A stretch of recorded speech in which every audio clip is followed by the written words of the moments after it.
کچھ لوگوں نے کہا یہ سنی غوث پاک کو مانتا نہیں، کیا کہتا ہے؟ پوجتا ہے، معاذ اللہ۔ کیا کہتا ہے؟ غریب نواز کو کیا کہتا ہے؟ پوجتا ہے۔ او بدبختوں، تم سے زیادہ عقیدہ توحید ہمارا مضبوط ہے، کیونکہ ہم نے ہماری کتابوں میں کہیں نہیں لکھا کہ اللہ جھوٹ بول سکتا ہے۔ ہمارا عقیدہ ہے کہ اللہ جھوٹ سے پاک ہے، بول سکتا ہی نہیں ہے۔ اللہ قرآن میں کہتا وَإِذَا أَخَذْنَا مِيثَاقَ بَنِي إِسْرَائِيلَ لَا تَعْبُدُونَ إِلَّا اللَّهَ، جب تمہارے رب نے بنی اسرائیل سے وعدہ لیا کس بات کا؟ لا تعبدون الا اللہ، اللہ کے علاوہ کسی کی کرتے ہو کسی کی عبادت؟ مزاروں پہ جاتے ہو، مزاروں کی عبادت کرتے ہو؟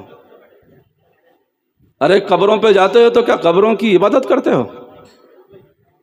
ارے بولو نا، تم پہ یہ الزام ہے کہ قبر پہ جا کے قبر پوجتے ہیں، معاذ اللہ۔ کیا کہتے ہیں؟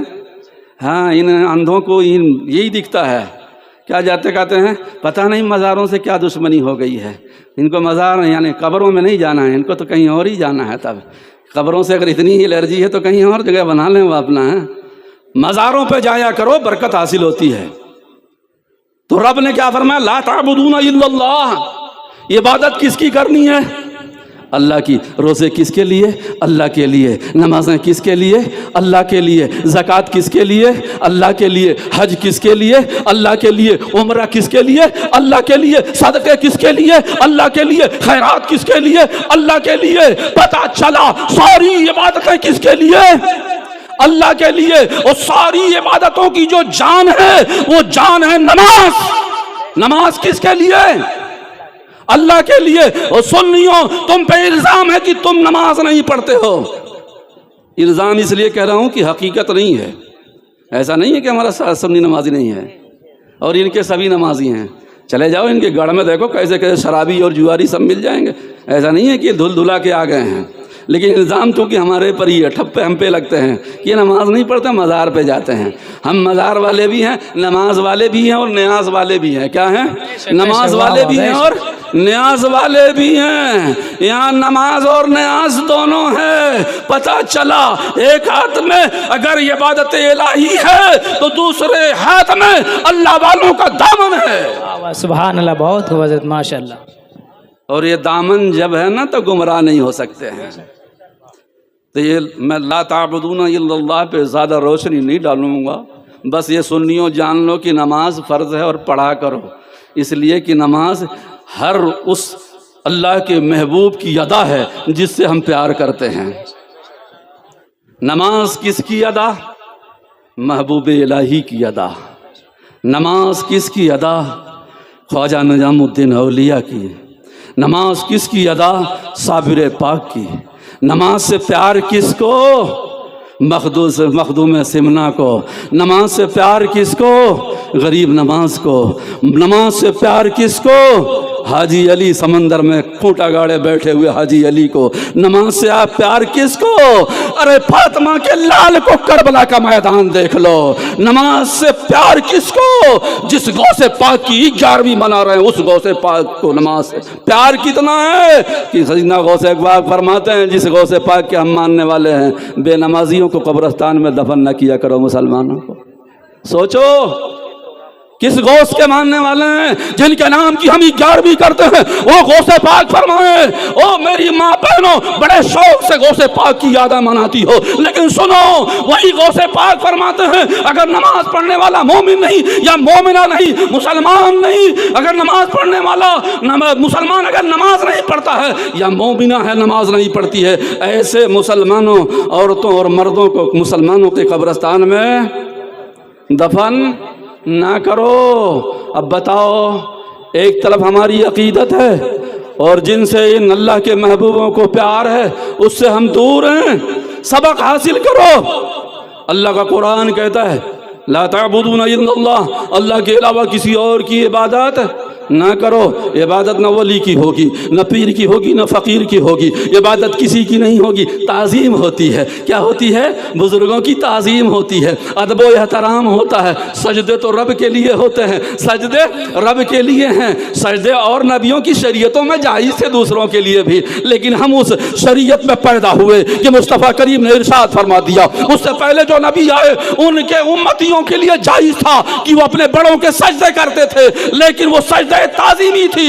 اے میرے غلاموں سن لو, تمہارے لیے یہ حکم ہے کہ سجدہ تعظیمی بھی حرام ہے, اور سجدہ تعبدی اگر کرو گے, خدا کے علاوہ کسی اور کو خدا سمجھ کر کے سجدہ کرو گے تو ایمان والا نہیں بچو گے کسی کا بھی. ہاں حضرت جی آ جائیں تو ان کا کر لو, ایسا نہیں ہے کہ ان کے لیے چھوٹ ہے, کوئی بھی ہو.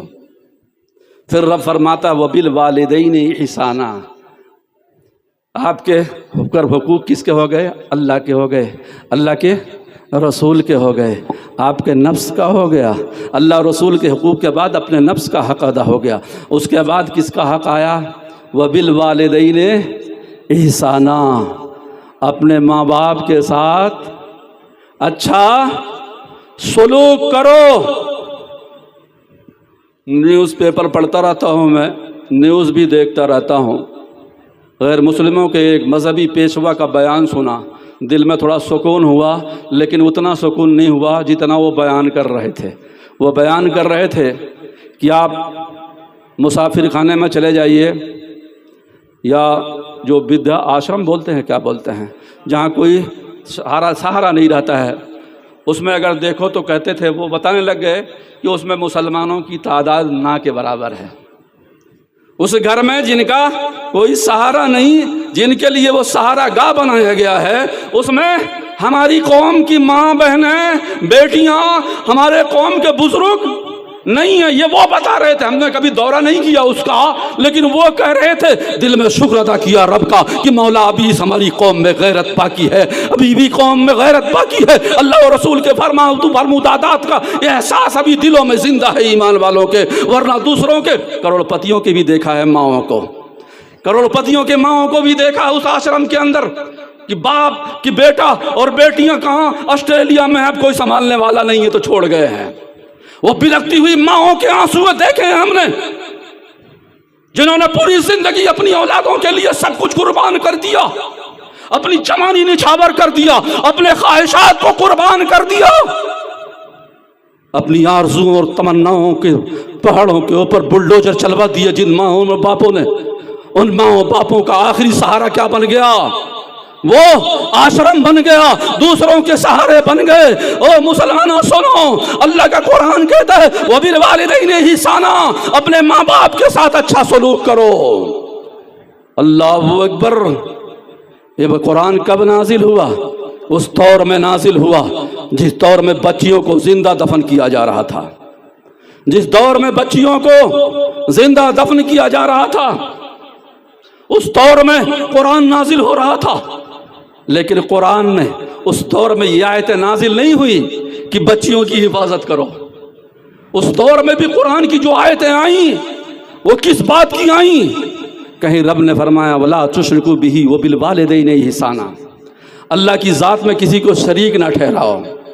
حضور مفتی صاحب نعرہ تکبیر, نعرہ رسالت یا رسول اللہ, نعرہ رسالت. مفتی عابد صاحب قبلہ زندہ باد. نعرہ تکبیر, نعرہ رسالت.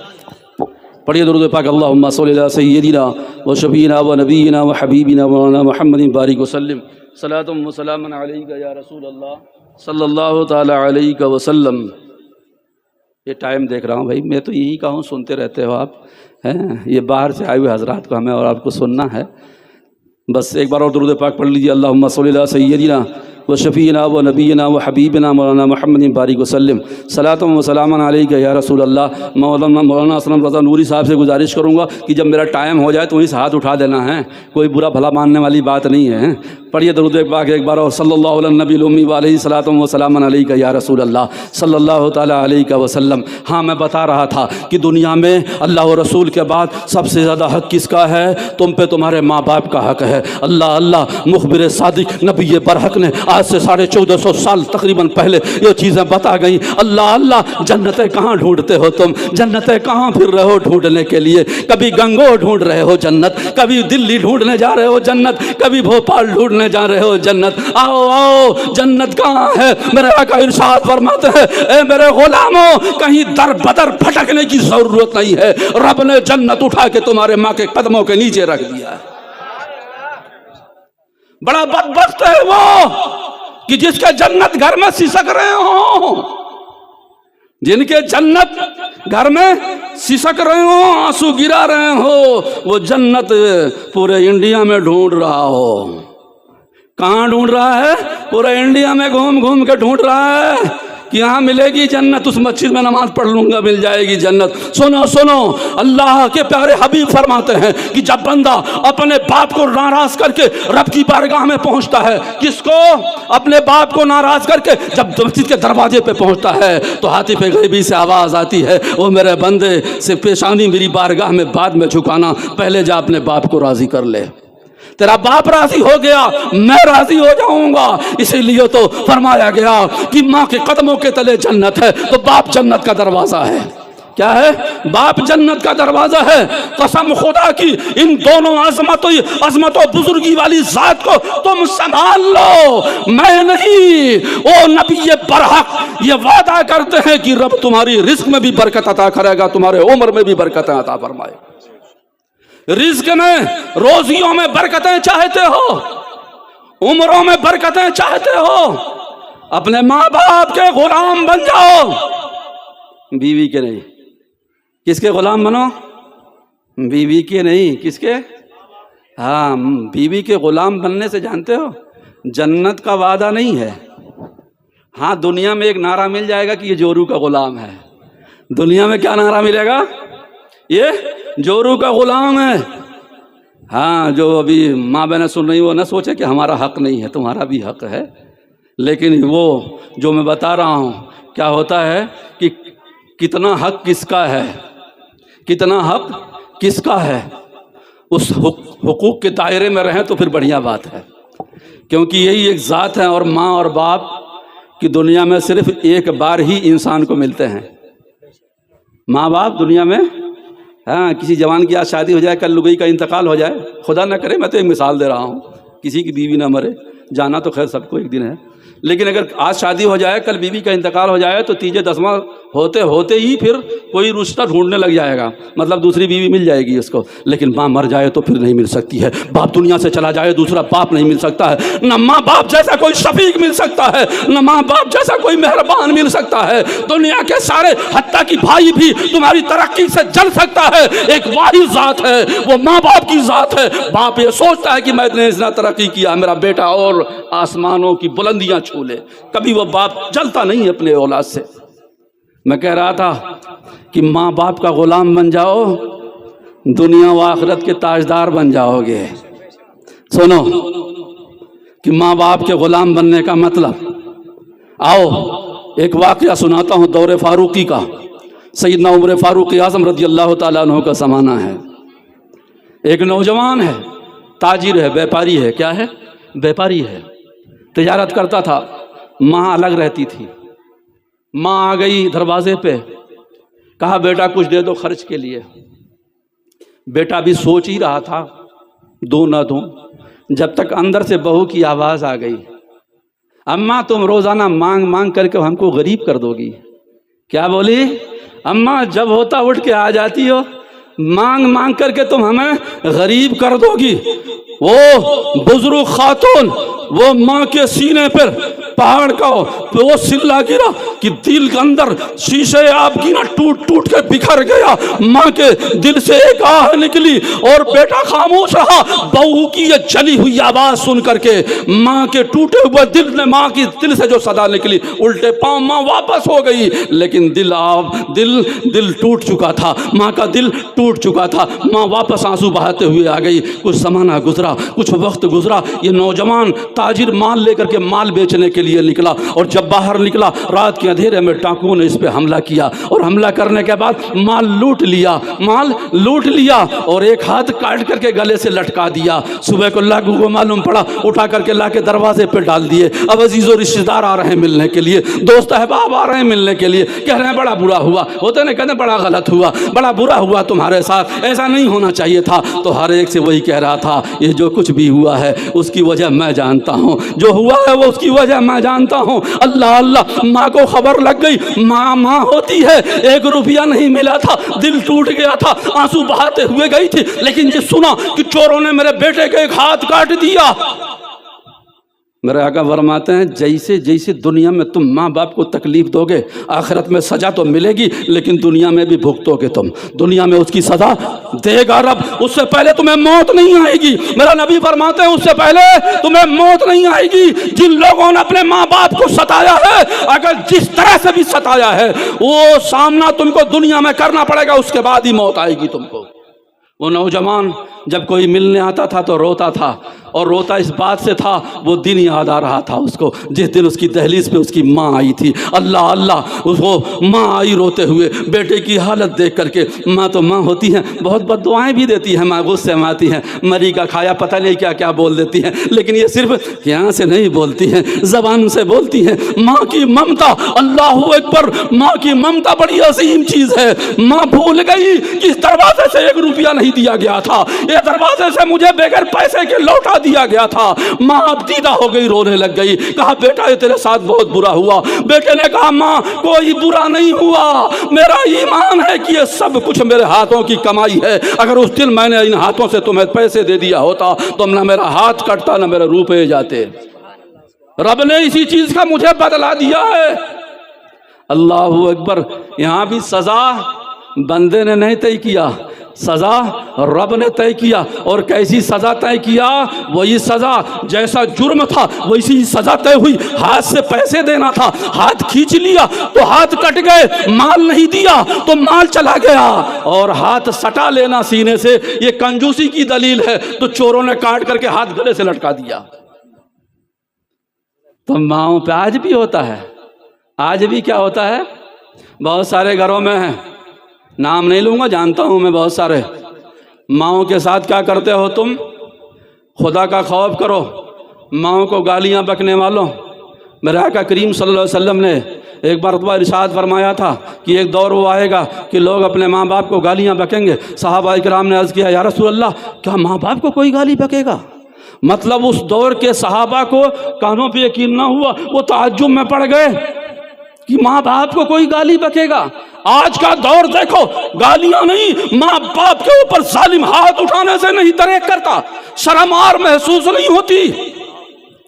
ماؤں کے گھروں سے باہر نکالنے والوں، بڑے شارٹ میں جا رہا ہوں میں، وقت نہیں ہے، کہ ماں کی عظمت، اللہ اکبر، باپ کی عظمت،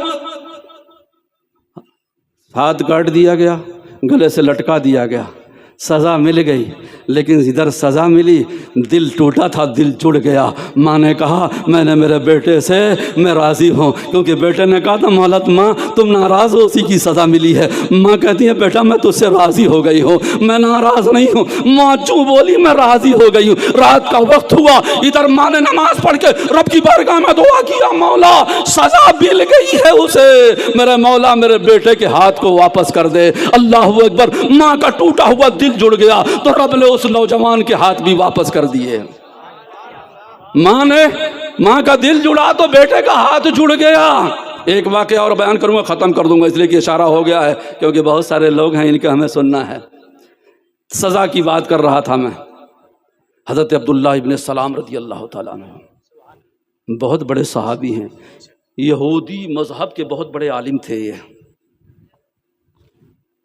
ان کا واقعہ تاریخ نہیں سناؤں گا میں، ان کا صرف یہ سنا دوں کہ جاگنے کا وقت ہے۔ کیا ہے؟ روح نکلنے کا وقت ہے، روح نکل نہیں رہی ہے۔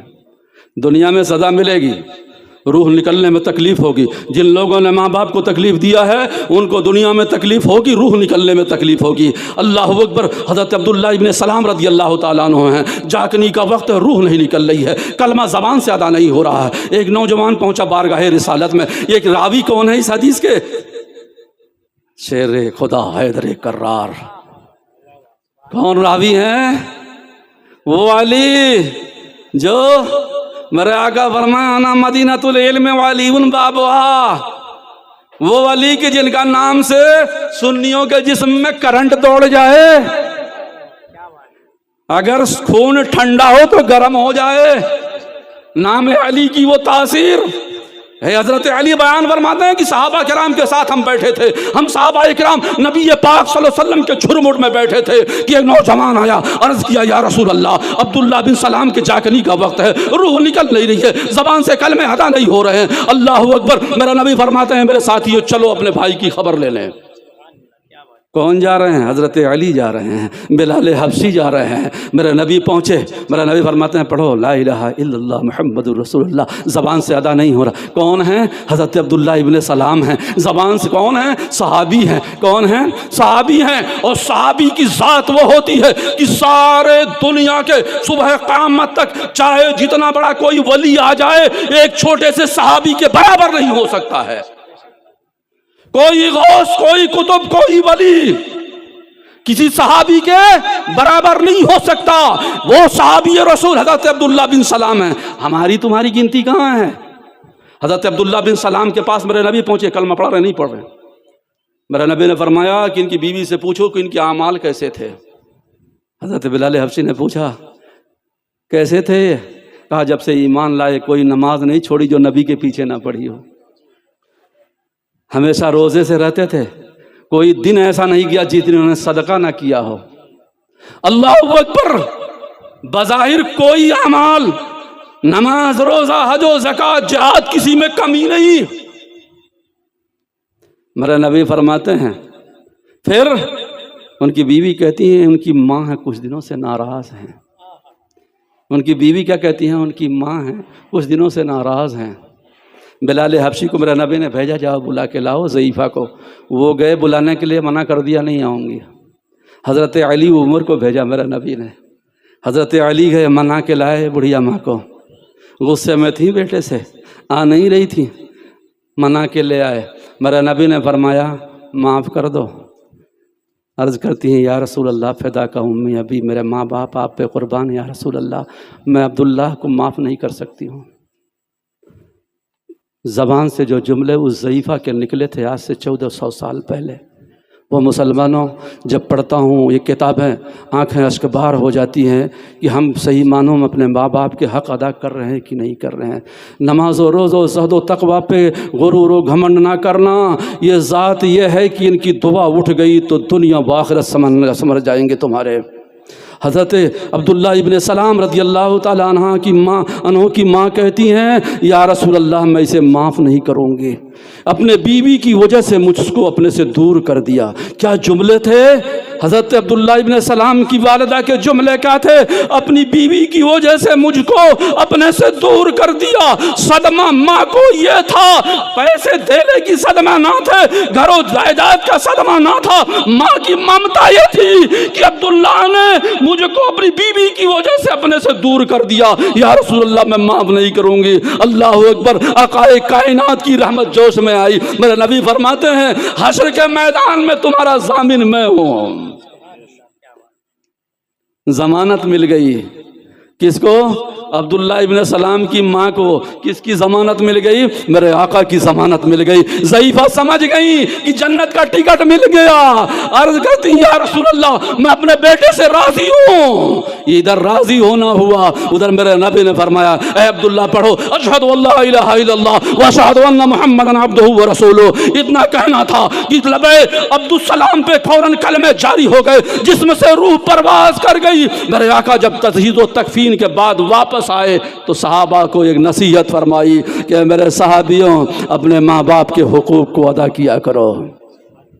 مسلمانوں وقت نہیں ہے، وقت نہیں ہے، حدیثیں اتنی ہیں کہ میں ابھی تو کم سے کم 1.5-2 گھنٹے لے سکتا تھا آپ کا، لیکن چونکہ ہمیں اور آپ کو سننا ہے صرف اتنی نصیحتیں کروں گا کہ نماز روزوں کے پابند بن جاؤ، گھر سے نکلو تو ماں سے اجازت لے کر کے نکلو۔ آج حالات کیا ہو گئے؟ محترمہ سے کہ بیگم جا رہا ہوں، ماں کو پتہ نہیں ہے تم کہاں جا رہے ہو، کہاں ہو ماں کو پتہ نہیں ہے۔ اور مسلمانوں بیوی سے بھی پوچھو لیکن ماں سے پوچھ کے نکلو، انشاءاللہ کامیابی تمہارے قدموں کو چومے گی۔